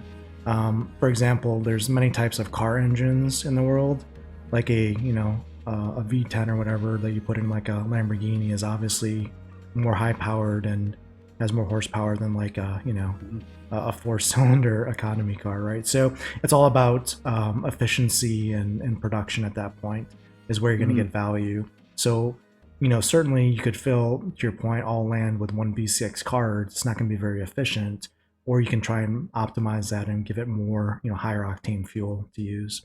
And that's where that card difference comes in. I want to maybe take a quick segue, Dwayne, because I know we're running out of time, and this has been fantastic. I really appreciate you hopping on and spending your Sunday evening with us here. I want to talk about, we're talking about choices. One of the things that has come up in our conversations in the past as well, kind of like, how do we make choices of asset allocation and reinvestments and purchases and sales? And one of the things I think there was a lot of talk about in the community recently, I think you covered the topic with Jim and some of the conversations about moving out of like assets like cards or nodes and into like SPS as an example. And for me, I thought that was very interesting. And And when I saw those videos and I saw that content, I definitely, it was a lot of food for thought for me. And I can share with you. I mean, one of the things, and maybe this is how we can end the stream on talking about a little bit about this, kind of our different opinions here. Like I know in one of your videos you talked about, and I think you did it real time, where you actually sold 2 of your nodes and cashed it into SPS. And and I definitely understood why, the reasoning on why you did that. I mean, here's what I did. I ended up buying license nodes at the same time you were selling them, and I think it's interesting because, you know, we had 2 different approaches to the market and the assets and the pricing, and I think you know, that's an interesting, that could probably be, you know, a 30-minute conversation in and of itself on kind of like the reasoning on why we did that. But you know, for me, I think this is the beauty of Splinterlands. You can have 2 very educated consumers of our product and choose 2 completely different paths, and you know, they can both be right at the end of the day. And this is interesting for me is because you know, like while you were selling, I was buying, and you know, I think that's one thing we can impart to our viewers and our audience is that, you know, there's all kinds of different paths to success in this journey of Splinterlands, and there's not necessarily a right way or a wrong way. It's just, you know, what is your conviction and what is your, you know, feeling, and then just kind of going with it, right? Yeah. And it's not even really about whether often there's a simplified view of why somebody would sell something or why someone would buy something, and it goes something like this. It's like, well, you sell bad things and you buy good things, and that is not an adequate understanding of a marketplace. It's not a thoughtful analysis of what it means to invest in anything. And I would encourage anybody who thinks, well, Dwayne sold licenses, therefore he thinks licenses are bad, like, put that bag down. That's broken thinking. It's not that. It's actually far more complicated, because all complicated things have nuanced solutions. Like, all complicated problems and conversations have nuance to them. And with something like this conversation, it's like, did I sell the licenses because I don't like them? No. Did I sell them because I don't believe they'll appreciate in the future? No. I sold them because I saw a unique opportunity to move into a resource that I think is disproportionately underappreciated in being SPS. And simultaneously, it was because of how pricing, how nodes are themselves priced in SPS, I was able to track the fact that I put in roughly 40,000 SPS per, I think it might have been more if I recall correctly, per node. And that, I paid 17,000 SPS per node, because that's what they were. And I had to pay some vouchers also, but those are literally free for me. I make hundreds of those. So no big deal there. I don't even count that. 17,000 SPS, and then I was able to sell it for a price point that was able to unlock another 40,000. So I'm more than doubling my SPS on the trade. And even though the US dollar value has gone down, that SPS opportunity has gone up, because SPS has gone down faster than node licenses have. And yet I think node licenses are a great investment, and I still have one. And man, I would love more of them. But you know what? The thing about Splinterlands is, and this is one of the points of tension right now in this game, you can't have everything. And yet some people feel that's silly. Like, I should be able to have everything. And the game's broken, or they made a mistake because they issued too many assets. And like Aggie said, and Matt has said, and I mean, I've said, and I think you probably have said too, it's like, this is not that game. You will not have all of the resources, and you need to be okay with that, unless you're some sort of fabulously wealthy individual. In fact, part of this game is navigating the finite resources in almost infinite sort of options, and making the right choices so that you can maximize the rewards for your time and attention across whatever time horizon you're here for. Yeah, man. Yeah, definitely. And maybe it's something that we have a separate conversation for your channel on, just kind of going through our thoughts behind both of those sides of the equation. I think that would be interesting, maybe for the community to see the trains of thought. We don't have time necessarily on today's stream to do it, but let's definitely consider doing that in the future. And maybe we can close out this stream, Dwayne, with maybe some gameplay, some challenges between you and I. Yeah. Just get some games in here with Splinterlands, and while we're doing so, I can give out some cards as part of Monster Mayhem for the audience that have been so attentive in listening to our conversation today. I think that's a good way to close it out with the limited time we have. So let me send you a challenge. Okay. And let me see, it's Infidel1258, right? That's right. All right, sending that over. Let's pick our first winner here while we're doing that. I'm gonna multitask here for the audience. Hopefully this comes up. Jock, congratulations. We'll come back to see what you won. All right, so we've got Odd Ones Out, Explosive Weaponry, and Up Close and Personal. Wow, this is gonna be a fun one. I know what I want to pick right out of the gate, but I've been using Splinter Coach, and the data is showing me that what I want to do right now isn't the play. Yeah, that's all I can say about that, because I don't want to tell you my. Yeah, the Odd Ones Out, I think, is the interesting part here, honestly, for us. Let's see how it goes.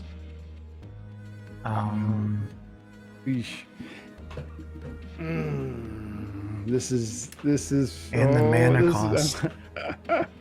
Wow. Okay, I'm gonna have a peek at that. So this is actually a tough one here. We've got that low mana cost with Odd Ones Out with this rule set is gonna make it a little difficult, I think. I don't know what you're up to over there, but I obviously up to no good. I think I like my what I'm putting here, but I am. Let's see the play here. Jock 1 Obsidian. Congratulations, Jock. Make sure you're active in chat to be able to get some of these goodies courtesy of Splinterlands TV. Yeah, you're with your little thorns over there, eh? Yeah, I had to bring out Mylor. It's all about durability, letting the thorns do their work. I know, yeah. Mylor is like something I run into all the time, of course, in this rule set. I don't have a max Mylor. Even if only I had some sort of self-heal. But I'm gonna kill myself against you, regardless of. I mean, I don't know if you've skipped it, but I guess you don't have shield. I might still. Am I gonna win this? You've got a lot of health and a lot of damage. Oh, and I think I do. Slap, dude. Yeah. Wow. That Coral Lurker is beastly there. Yeah, I don't think you hit me once. With the blind, right? The dodge and the blind and the speed manipulation from my summoner, plus the creeping ooze to give me one more speed manipulation. Yeah. It was close. But it was, GG's. Yeah, let's get another one in here. If you put chicken down, oh, you couldn't put chicken down. Yeah, it was Odd Ones. Let's try another one. Let's see what we had a winner here. Carrion Shade for Great Scion Man. Next winner, King Arminius. Let's see what King Arminius. King Arminius in the crowd. Love that guy. Yep. He helped design my time and attention logo. I know. Looks great, by the way. Thanks, pal. Let's see, we've got Spreading Fury, Broken Arrows, and a little bit of Melee Mayhem. Interesting.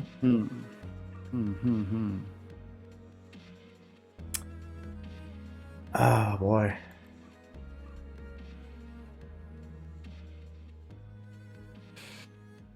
Yeesh.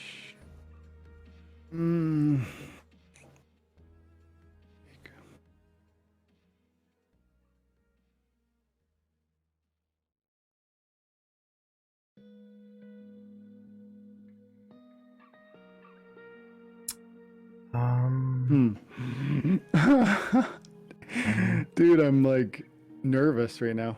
Yeah, I'm missing some cards on my account. I just noticed. That's not good. Let's see here.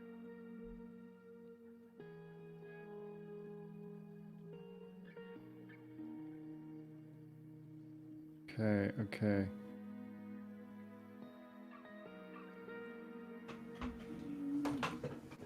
Ay.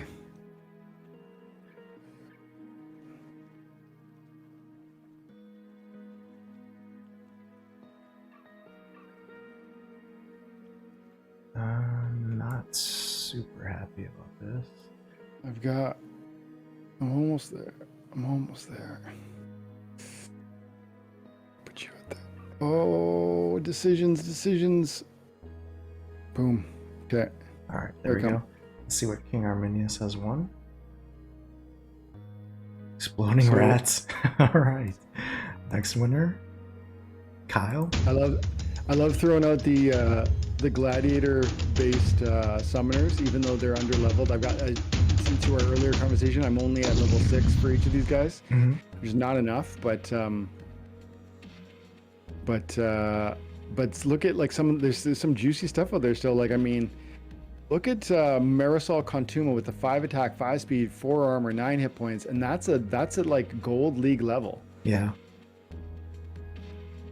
And Dr. Blight's such a beast, man. Dr. Blight is like literally, it might be the single best 4 mana card in the game. My win record with that thing is so insane. I think I'm gonna lose this one, but still, point stands that it's like a very, very amazing card. Actually, maybe I win this. I don't know. Yeah, I don't know. I gotta get rid of Doc. Excuse your Jared Scar here is a problem. And I don't know if I can do it in time. And still gotta deal with Dr. Blight. You got the 14 oh my god. And you poison. Oh dude, we got it. I'm gonna pull it out. Dr. Blight for the beast mode with the poison, I bet. As long as I get a poison. No, I didn't get a poison. No. Nice one, dude. I don't know if you've done viewing it, but are we gonna win this? Oh, we did. Yeah. Nice. Because the life leech on your stitch leech was critical. Yeah, those are some very close battles. Nicely done. Yeah. Jizzy winning right here. We've got I think 2 more cards to give away quickly. Another Carrion Shade. Let's give another one away. Best Father. What are you gonna get?